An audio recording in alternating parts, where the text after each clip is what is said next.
มื้อนี้บ่าวลีมาปิดรถคันนี้พ่อแม่พี่น้องเอ้ยแต่ว่าอ่า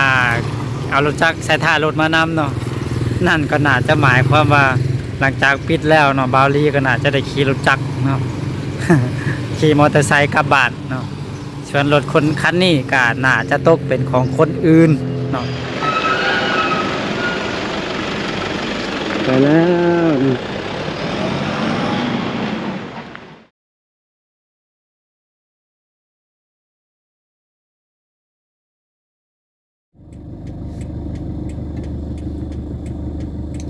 สบายดีพ่อแม่พี่น้องยินดีต้อนรับทุกท่านบ่ว่าจะอยู่ในประเทศต่างประเทศบ่าวลีก็ขอต้อนรับเข้าสู่ช่องของบ่าวลีอีกคือเก่าคือเดิมพ่อแม่พี่น้องกับมื้อนี้เนาะบ่าวลีอยู่ที่เมืองผาอุดมแขวงบ่อแก้วเนาะที่กำลังจะออกเดินทางไปเมืองหลวงพระบางเนาะกับระยะทางก็200เกือบ300กิโลเมตรเนาะเราจะออกไปเฮ็ดภารกิจส่วนตัวของเราเนาะก็จะพาพ่อแม่พี่น้องเข้าไปติดตามรับชมเบิ่งนำกันว่ามื้อนี้เนาะบ่าวลีจะออกเดินทางไปฮอดหลวงพระบางจักโมงจะใช้เวลาจักชั่วโมงเนาะตอนนี้8:55เนาะก็ไปเบิ่งไปชมนำกันพ่อแม่พี่น้องว่ามื้อนี้เนาะระยะทางเกือบ300กิโลเมตรเนาะ270ปลายนี่แหละพ่อแม่พี่น้อง270ปลายกิโลเมตรเนาะแล้วบ่าวลีจะใช้ระยะเวลาเท่าใดแล้วก็บ่าวลีเดินทางไปเฮ็ดหยังนะก็โอเคเป็นอะไรก็เข้าไปติดตามรับชมและเป็นกำลังแห่งใจให้กับบ่าวลีเนาะโอเคเฮาเดินทางกันแล้วเนาะอันนี้ก็คือเส้นทางจากเมืองผาอุดมเข้าไปเมืองปากแบงแขวงอุดมไซเนาะพ่อแม่พี่น้องกาเส้นทางก็จะประมาณนี้เนาะเวลารถกายกันก็ทุ่งขี้ฝุ่นสุดใจเลยเนาะแล้วก็มันเป็นคลื่นพ่อแม่พี่น้องมันเฮ็ดให้รถเขาโยกไปโยกมานะระยะทางเนาะจากเมืองผาอุดมแขวงบ่อแก้วเข้าไปเมืองปากแบงแขวงอุดมไซระยะทางอยู่ที่64กิโลเมตรแต่ว่าใช้เวลาในการเดินทางอยู่เกือบ3ชั่วโมงเนาะก็ถือว่าทุ่งใช้เวลาหลายพอสมควรเลยเนาะ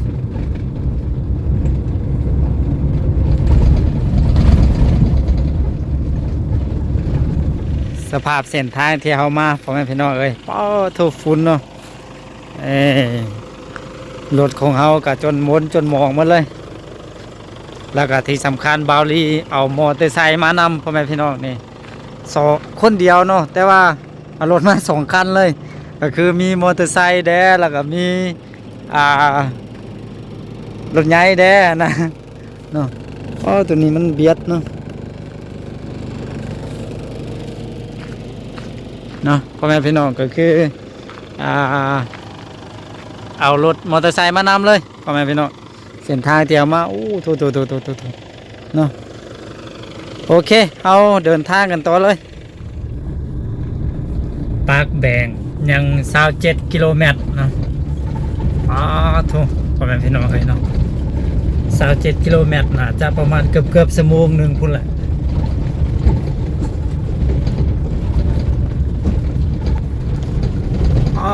ถูกบ่นี่ฝุ่นพ่อแม่พี่น้องเอ้ยหลายขนาดเลยเบิ่งแต่แวนเฮาเนาะทางหลังเด็กน้อยนักเรียนมาฝุ่นเต็มเลยพ่อแม่พี่น้องเอ้ยฝุ่น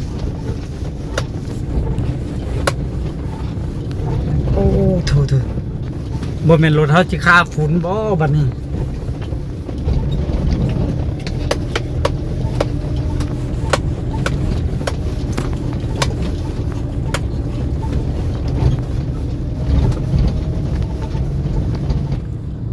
เนาะพ่อแม่พี่น้องตอนนี้กับบ่าวลีได้กายเมืองปากแบงมาเป็นทีเรียบร้อยเนาะกายมาน้อยนึงแล้วก็มาฮอดขวาน้ำคลองเนาะขวาข้ามแม่น้ำโขงข้ามไปเบื้องนั่นก็จะเป็นเมืองเชียงเงินเนาะแขวงสัญญาบุรีเนาะทางบ่าวลีอยู่ในตอนนี้ก็คือเป็นเมืองปากแบงแขวงอุดมไซก็จะได้ข้ามขวาตัวนี้ไปเข้าสู่เมืองเงินเนาะ เมืองเงินแขวงสยามบุรีป้อขวาน้ำคลองเนาะสูงแห้งขวาแห้งนี่เข้าสู่แขวงสยามบุรีแล้วพ่อแม่พี่น้องเนาะก็คือเฮามาทางนี้เข้าสู่แขวงสยามบุรีแล้วก็ออกไปแขวงหลวงพระบางเลยเนาะเฮาจะบ่ไปทางเส้นทางเลขที่13เหนือถ้าไปทางนั้นมันต้องผ่านแขวงหลวงลำท่าแขวงอุดมไซเนาะจึงจะฮอดแขวงหลวงพระบาง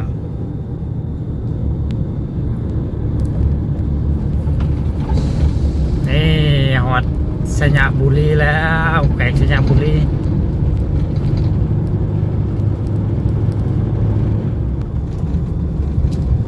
แน่เนาะพ่อแม่พี่น้องตอนนี้ก็คือเข้าสู่ตัวเมืองเงินเนาะเมืองเงินแขวงสยามบุรีเมืองเงินนี่มีด่านข้ามไปทางฝั่งประเทศไทยพ่อแม่พี่น้อง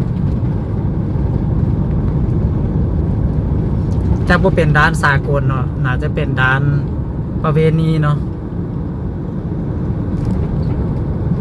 ก็โถมื้อนี้เพิ่นปักธงสีเต็มทางเลย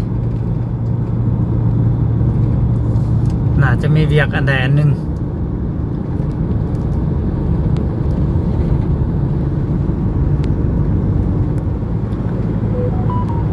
หลังจากที่เขาเข้ามาแขวงสยามบุรีเนาะ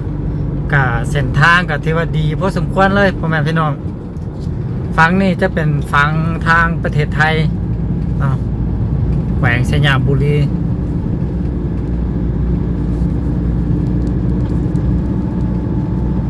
หนทางถนนหนทางก็โอเคเลยสำนี้เนาะ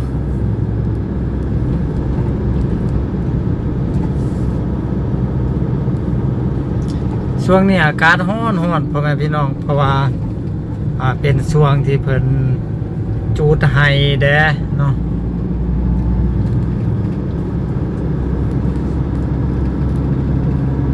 ก็เลยว่าเฮ็ดให้อากาศร้อนโถพ่อแม่พี่น้องเบิ่งสภาพอากาศเนาะแบบมืดไปด้วยควันไฟเลยเนาะโถถ้าหากว่าบ่มีควันนี่เห็นวิวดีสุดพ่อแม่พี่น้อง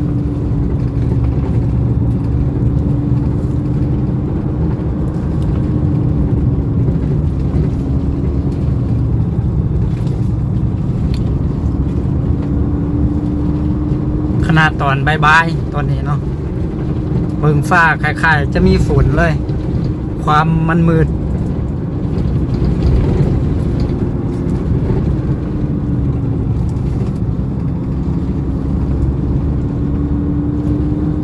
อยู่เขตนี่มีปลาโคกเนาะคล้ายๆปลาโคกกันนะ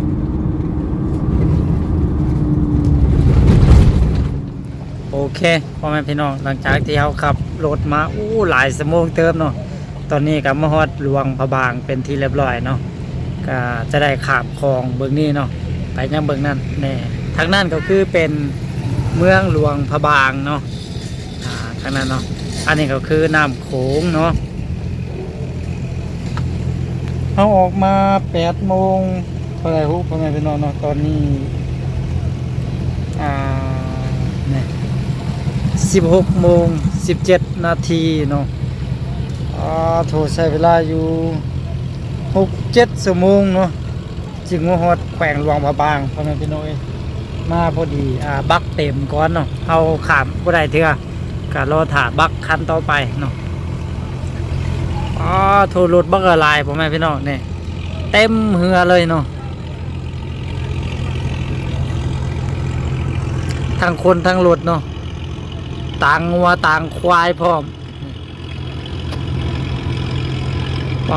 ถูกหลายสมควรพ่อแม่พี่น้องเลยก็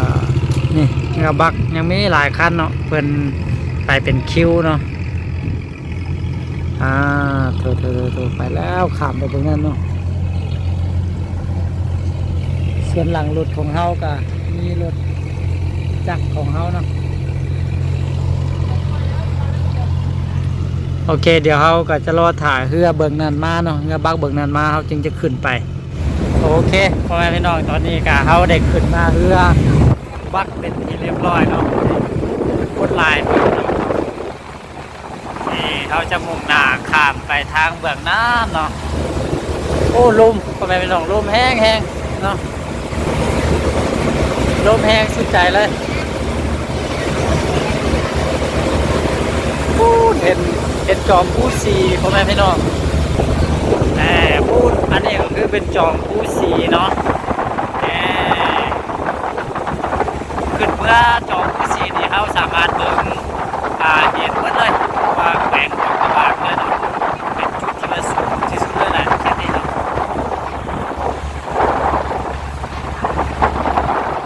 โอเคพ่อแม่พี่น้องมื้อวานนี่มันมืดก่อนเนาะเฮากลับไปพักผ่อนนอนแล้วก็ตื่นเช้ามาเนาะเฮากลับมานี่เลยเนาะเดี๋ยวจะให้เบิ่งนำกันเด้อพ่อแม่พี่น้องอันนี้ก็คือเป็นบริษัทสีสมบัติเซาสินเสื้อเนาะประจำอยู่ที่แขวงหลวงพระบางพ่อแม่พี่น้องเพราะว่าตอนบาวลี่ออกรถคันนี้นะบาวลี่ให้ไฟแนนซ์จ่ายให้เนาะส่วนที่เงินบาวลี่บ่พอนะแล้วบาวลี่กับพรนำไฟแนนซ์เนาะก็คือเป็นบริษัทตัวนี้แหละเนาะส่วนมื้อนี้ก็คือเขาจะมาปิดรถคันนี้พ่อแม่พี่น้องเลยแต่ว่าบ่แม่นเงินของบาวลี่เนาะที่จะปิดก็ลองเบิ่งน้ำกันเนาะว่าบาวลี่จะปิดด้วยรูปแบบใดเนาะป้ารถเฮาต่างอีลุงตุงนังเนาะคุณมีฮอดรถจักรรถอย่างอยู่ท้ายเนาะอยู่ทางท้าย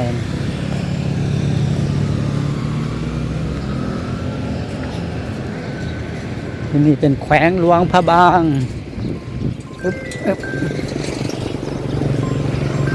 นะอยู่นี่เลยตอนนี้เอาอยู่เนาะมื้อนี้บาวลี่มาปิดรถคันนี้พ่อแม่พี่น้องเอ้ยแต่ว่าเอารถจักรใส่ท่ารถมานำเนาะนั่นก็น่าจะหมายความว่าหลังจากปิดแล้วเนาะบาวลี่ก็น่าจะได้ขี่รถจักรเนาะ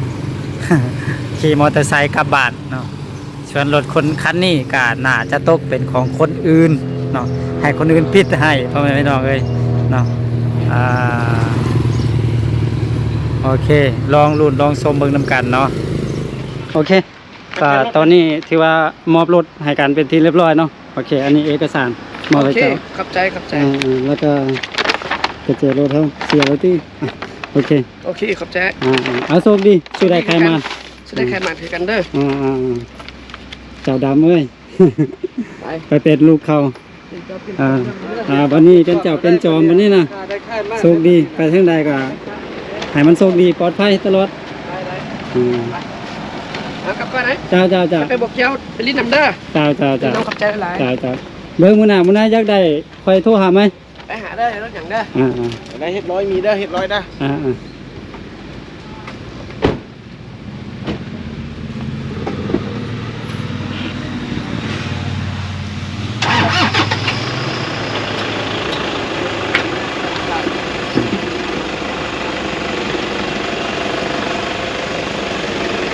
แล้วนะพี่น้อง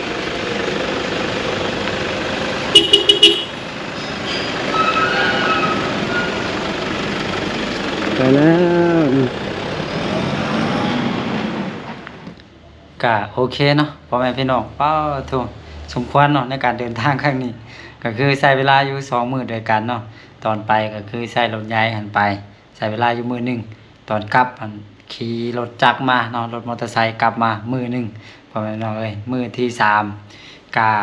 ไปตัวแขวงเนาะก็กลับมาวันนี้เป็นมื้อที่4การเดินทางสุดใจพ่อแม่พี่น้องเนาะก็เอาง่ายๆเลยพ่อแม่พี่น้องตอนนี้รถของบาวลี่ขายไปเป็นที่เรียบร้อยพ่อแม่พี่น้องเนาะขายกับคนอื่นเนาะในราคาอยู่ที่ 18,500 เหรียญเนาะตอนบาวลี่ซื้อพ่อแม่พี่น้องเดี๋ยวจะอธิบายให้เข้าใจนํกันตอนบาวลี่ซื้อรถคันนี้ราคาอยู่ที่ 20,000 เหรียญหรือว่า 20,000 นะ 3,000 เหรียญเนาะบาลีจ่ายไป 8,000 เหรียญยังเหลืออยู่ 12,000 เหรียญเนาะก็ให้ไฟแนนซ์เพิ่นปิดให้แล้วก็ผ่อนกับไฟแนนซ์เนาะก็ 12,000พ่อแม่พี่น้องเอ้ยคูณเนี่ยกับดอกเบี้ยอีก 1% ในระยะเวลา5 ปีเนาะก็บาลีผ่อนได้18 เดือนเนาะแต่ละเดือนก็ผ่อนไป320เหรียญเนาะ320เหรียญถ้าคิดเป็นเงินบาทเนาะก็จะตกอยู่ 1560 บาทเนาะสำนี้ก็หนักพ่อแม่พี่น้องแบบหนักสมควรเลยแหละเนาะเดือนหนึงก็หมื่นกว่าบาทเนาะก็บาวลีพรตอนนั้นก็มีรายได้จากช่อง YouTube นี่แหละพ่อแม่พี่น้องเอ้ยจากยอดวิวเนาะก็คือตอนนั้นยอดวิวมันก็ค่อนข้างที่จะพอไปได้เนาะคลิปใดก็หลักหมื่นนะก็พอได้เงินมาผ่อนแต่ละเดือนไปเนาะก็ผ่านไป18 เดือนพ่อแม่พี่น้อง18 เดือนคูณกับ320ถืออยู่ 5,760 เหรียญเนาะที่บาวลีจ่ายไปเนาะก็ถ้าคิดเป็นเงินกีบก็ร้อยกว่าล้านพ่อแม่พี่น้องเนาะบาวลีจ่ายไปแล้วนะถ้าเงินบาทก็คือแสนเก่าหมื่นแล้วพ่อแม่พี่น้องเนาะแม่นบ่แม่นเนาะ190,000 บาทพ่อแม่พี่น้องบาวลีผ่อนไปเนาะก็มันเป็นอย่างบาลีจึงขายออกพ่อแม่พี่น้องเนาะก็คือมันมีหลายสาเหตุเนาะ1มาก็ว่าเรื่องยอดวิวพ่อแม่พี่น้องเนาะยอดวิว YouTube เฮามันเริ่มตกแล้วเนาะมันเริ่มตกแล้วเพราะว่าช่วงหลังๆที่ผ่านมาเนาะยอดวิวก็หลักพันสินะ1,000 2,000เนาะคนเบิ่งนะก็เฮ็ดให้เงินที่ได้จากโฆษณาจาก YouTube มันบ่เพียงพอในการผ่อนรถพ่อแม่พี่น้องเนาะก็เฮาก็เลยว่าตัดสินใจปล่อยมันออกไปเนาะลุดทื่นหลายพ่อแม่พี่น้องเนาะก็เดี๋ยวจะคิดรายเบิ่งบาลีซื้ออยู่ 20,000 เนาะ 20,000บาลีขายไป 18,500 เนาะ 18,500ก็รุดไป 1,500 เหรียญเนาะ1,500 เหรียญ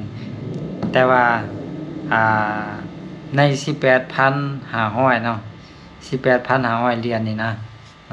ก็เฮาก็จะได้ ลบค่าไฟแนนซ์เนาะที่เฮายังค้างนะเนาะ